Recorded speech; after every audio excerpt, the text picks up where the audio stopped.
La televisión ha cambiado muchísimo en los últimos años. Se ha adaptado y por lo tanto continúa siendo uno de los medios de comunicación más importantes. Para muchos, vivimos en la época de oro de la televisión. Nunca antes habíamos tenido contenido de tan buena calidad y tanto de dónde escoger. Y la llegada de las plataformas de streaming solo ha potencializado esto. Para que la televisión sobreviviera, tuvo que pasar por un proceso de adaptación. Entonces, lo que vamos a ver es cómo han evolucionado y cambiado las estructuras narrativas de la televisión y cómo es que funcionan actualmente. También respondiendo a la pregunta, ¿por qué funcionan de esta forma? Porque como veremos más adelante, lo hacen de una forma muy interesante. Para comprender cómo funcionan las narrativas en la televisión actualmente debemos comenzar por entender un concepto muy importante, el hipertexto. Carlos Scolari retoma a varios teóricos que han estudiado la hipertextualidad y trae ese concepto al análisis de las estructuras narrativas de la televisión. Para Scolari, estas funcionan como hipertextos. Pero entonces, ¿qué es un hipertexto? ¿O cómo es un hipertexto? Vamos a comenzar por la definición, y luego explicaremos cada una de sus partes. El texto se fragmenta y atomiza para promover una lectura no secuencial. Aumentan las posibles interpretaciones y el lector adquiere un papel más interactivo. ¿A qué se refiere con un lector más interactivo? Bueno, pensemos las series y los productos televisivos que actualmente se producen a quienes están dirigidos. A lectores que están acostumbrados a la navegación en Internet, a la interacción en línea o en redes sociales como Reddit, como Twitter, como Facebook, como Instagram, y a narrativas también interactivas como lo son los videojuegos.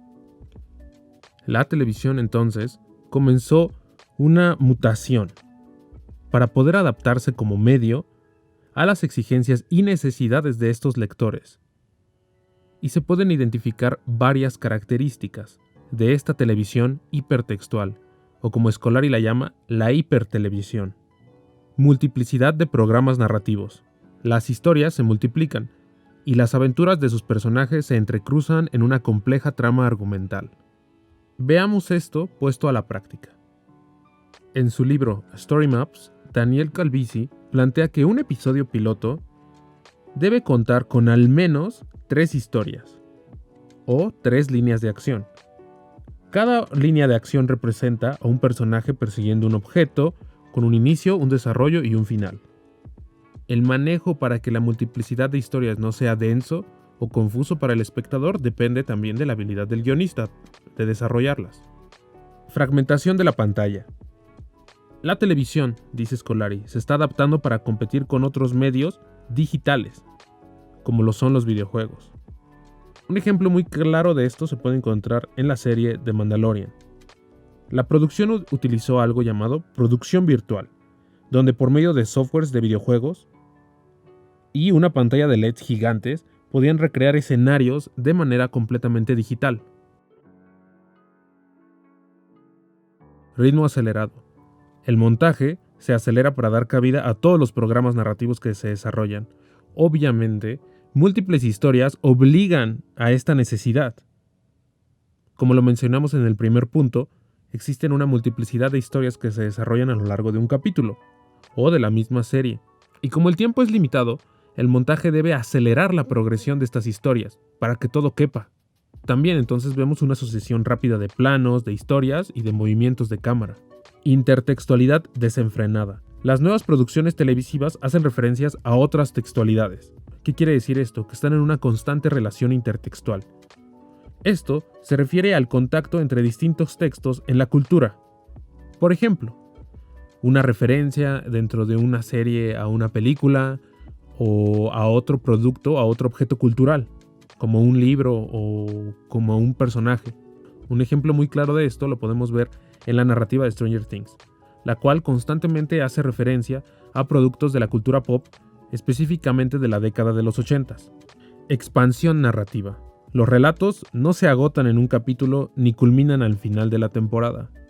Constantemente somos testigos de los enormes mundos narrativos que se construyen. Y para poder abarcarlos en su totalidad, nacen otras historias dentro de estos mismos mundos. Y por lo tanto tenemos spin-offs, secuelas, precuelas, y este tipo de productos están prevaleciendo. A su vez, el mundo narrativo se expande en otros medios como pueden ser cómics, videojuegos, etcétera, etcétera. Ruptura de la secuencialidad. La televisión hace uso de recursos del lenguaje cinematográfico que rompen con la temporalidad narrativa, es decir, crean analepsis, prolepsis, esto a partir de recursos gramaticales como el flashback o el flash forward.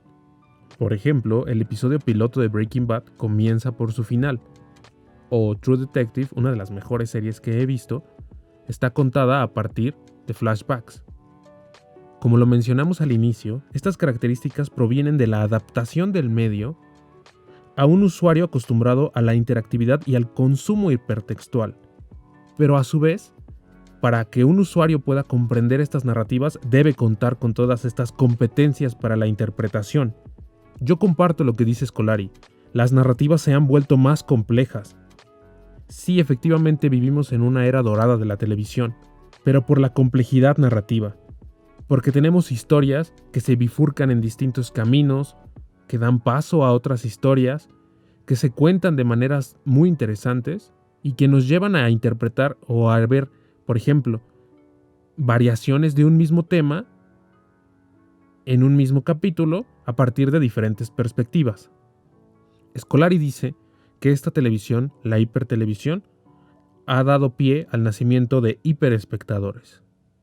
¿Qué opinan ustedes del concepto de hipertelevisión que propone Scolari? ¿Sí creen que las narrativas actualmente funcionan de esta forma? ¿Sí creen que contienen estas características que vimos?